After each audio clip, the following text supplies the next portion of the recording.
Well, hello, everybody. Hope that your day is going well. I just wanted to come to you tonight and talk to you for a few minutes about this week. I know that this week has been kind of crazy. Everything is shutting down. But I'm excited to let you know that all across the country, churches are not shutting down, including ours.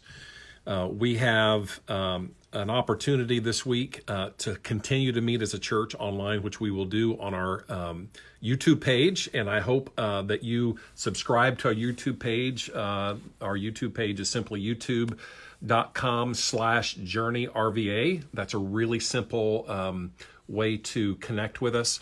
If you haven't subscribed to our page, I would encourage you to do that. As you can kind of see, I'm at my office because this week I was not scheduled to preach. We were starting a new series with Andy Stanley called Why in the World, which was going to lead us up to Easter, and I was very excited about that series.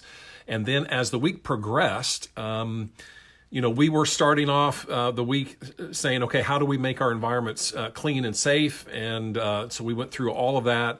And then yesterday, as the day unfolded and everything was so fluid and so quickly moving, obviously we decided, hey, we're not going to meet for the next 2 weeks live in person on our campus. So we're going to do that on Facebook, or not on Facebook, but on our YouTube channel.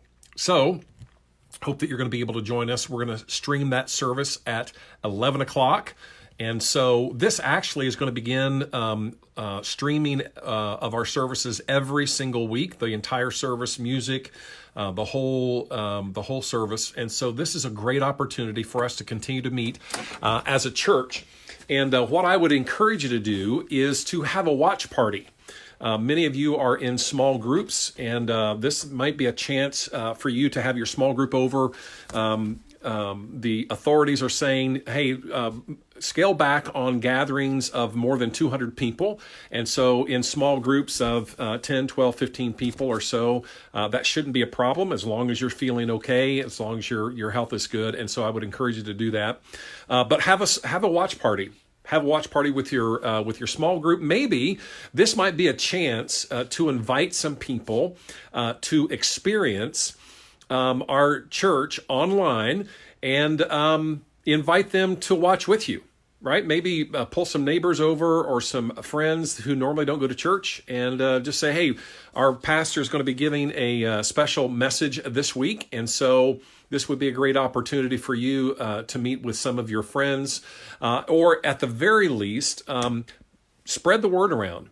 Hey, our church is meeting online at YouTube, Journey RVA, and simply we invite you to watch. And so I'm excited about that. I think this is a great opportunity for not just our church, but for the church to bring a level of calm and hope and peace and security into kind of a chaotic world. And so that's what we're going to be doing this week.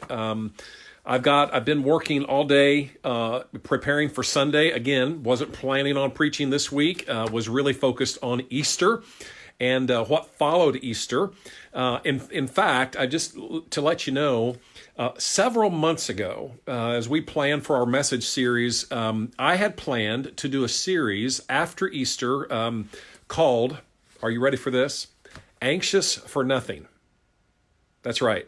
So that has been on my mind because we live in an anxious society, and I had no idea that this would be kind of where we are as a nation, really as a world right now. So that was planned months ago.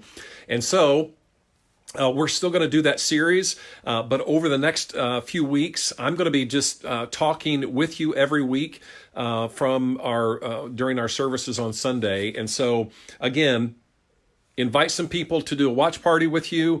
And if you can't get out, please log in on, you don't have to log in. You don't have to have a YouTube account. You can just go to YouTube and then search Journey RVA, and then you'll be able to see our service. The other thing that I would encourage you to do this week is this is a great opportunity for you as a family after our service is concluded on Sunday, just to spend some time in communion. We're going to talk about that on Sunday, but I would encourage you to gather as a family with your kids, with your small group, and just participate in communion together. That's just an outstanding opportunity to do that. So that's the other thing that I would encourage you to do. Now, so this week we're going to be meeting together online. Now, as I've been in my office today, I got to show you something. I don't know if I can do this. I can turn my camera around. This is one of my favorite pictures, and it's a painting, a print actually, that I love. And I've been thinking about this picture all day. And I'm going to zoom in here on the very bottom, and it just simply says, "The Lord is my rock and my fortress and my deliverer. My God is my rock in whom I take refuge." And this is a picture that's been hanging in my office for years. And I don't know, I just have a sense of peace when I watch this or when I see this. It just is an illustration to me of how turbulent life can be. But when we are in the presence of Jesus, we can be safe. We can be secure. We don't have to fret. We don't have to be afraid. And so I love this picture, this print. And I hope that as you look at this print, it brings you encouragement also. So I want to just encourage you. Many of you have kids. A lot of kids are concerned because school's, shutting down for at least the next couple of weeks, and they're wondering. And as parents, this is a great opportunity for us just to provide shelter and to provide peace and calm. There's a lot of hysteria out there in the media. One of the things that I have been doing is just limiting my news intake in terms of, if I want to know what's going on, I go to the CDC website, find out the information there. A lot of people are saying a lot of crazy things out there, and so we just want to keep our what we're doing in terms of where we're getting our information from the medical profession, government agencies, and so I hope that you are doing okay. One of the things I want to tell you this also, on Monday, we're gathering our entire staff for a planning day. And we know that for the next couple of weeks, we're not going to be able to meet. We'll judge, what happens after that. As we go along, we may be able to meet again as a church in the next couple of weeks. And then we may not. The government may say, or the health officials or state officials may say, hey, it's still a good idea to not be in public gatherings of more than 200 people. And so if we do that, no problem. We'll just continue on as we plan. But here's the thing that I would ask you to be praying for us. We're going to meet together on Monday as a staff. And we're going to start, just because we're not able to gather publicly doesn't mean that our church is gone. If a tornado hit our building and destroyed all of the church buildings in America or in the world, the church would not be destroyed, right? We're not a building. We're a people. And so we're going to be talking about how do we keep everyone engaged? What are the opportunities to really minister to people in our church? What are some of the opportunities that we have to keep connected? What are some of the opportunities that we have to serve in our community and help people? And so if you could be praying for us at some point in the not too distant future, we're gonna call on you to help. And so I'm really excited about the opportunity that we have as a church to step into kind of a national and worldwide crisis. And it's not just our church. I know every church in America right now is doing what we are doing. All right.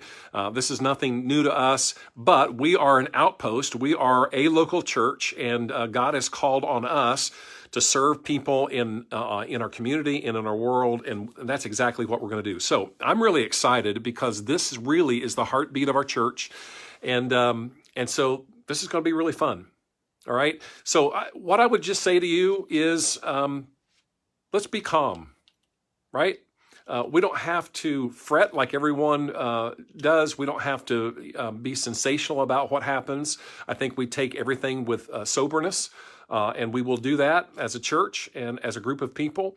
I think we continue to encourage people in our small groups. If you're not connected to a small group at Journey, I really want to encourage you to stay online with us on our Facebook page here, on our website. We're going to be using more and more over the coming weeks our YouTube channel. And so we're going to be posting videos there, trying to keep connected with you. And so I'm really thankful that we have an opportunity in this. You know, if this had happened 10 years ago, I'm not sure how the church could respond. If it happened 20 years ago, we're just in a really unique time in history as a church to stay connected, even though we can't gather publicly right now.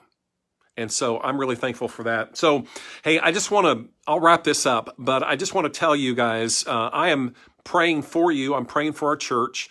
And I am going to do my level best to bring just a fantastic message that will address what we're going through as a community, as a nation on Sunday. And I hope that you are there and that you really tune in, invite people, because this is going to be a message of hope and it's going to be a message of confidence. And so I can't wait to share that with you. All right. So I love you guys. Have a great evening. Be inviting people to experience with us our online service on Sunday, and we will see you then, and we're going to stay connected. This is not going to slow us down one bit. All right, so pray for each other, pray for those around you, and let's just give a very confident encouragement to the people around us that, hey, you know what? This is hard, but we're going to make it. All right, have a great evening, everybody.